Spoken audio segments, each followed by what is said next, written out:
I heard you talking a bit about the physical strength of Captain Marvel.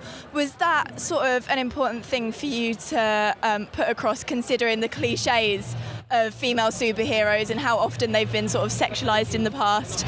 Was setting her apart from that important to you guys?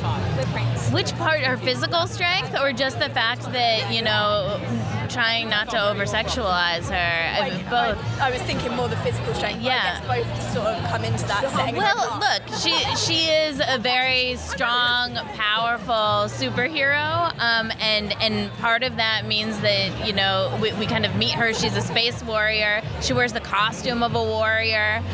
We tried to make choices that fit for who she was as a character. But what really makes her special isn't just her strength and her power, but it's that she gains so much strength from her humanity, and that means her vulnerability and her compassion, and we wanted to bring those two things together. Yeah. And so coming into such a well-established franchise, did you find the pressure in that? Did you sort of feel like you had to set yourselves apart from that? Can you tell me a bit about what that was like coming into it?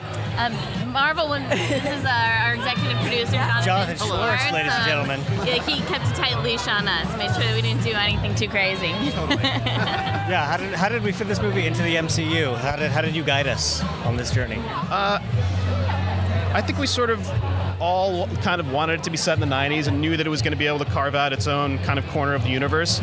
And from there, it was about talking to you guys and kind of understanding what attracted you to the character and kind of making it weirder and making sure it felt different from anything else we'd ever done before.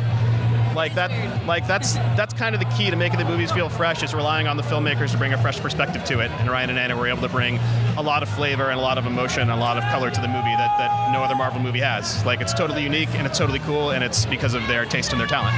For the record, that's a studio executive saying that he encouraged us to make it weirder. That is so rare, and thank you, Marvel, so and cool. Jonathan, for that. And I've heard from the earlier reviews, which are of course amazing, talk of a Stan Lee tribute at the beginning. I was wondering if you could tell me maybe a little bit about that. I know it's under wraps, but how that came about, sort of how much that was your decision, and I don't want to get fired now. Of all times, that would be so weird if I got fired at this point in time. So I don't want to say anything I'm not supposed to say, but just that it was, we did want to kind of have a moment to tribute Stan Lee in this movie, obviously. It was something that came from Marvel, and when they showed it to us, like, there was not a dry eye in the house. It was really emotional. And just quickly, how does it feel, sort of having worked on this for so long and sort of finally putting your baby out into the world? It feels fantastic. Yeah. We've never made a movie with this much anticipation and this much excitement for its release, so it's a new feeling for us, but it's a good one. Brilliant. Thank you so much. I better let you go.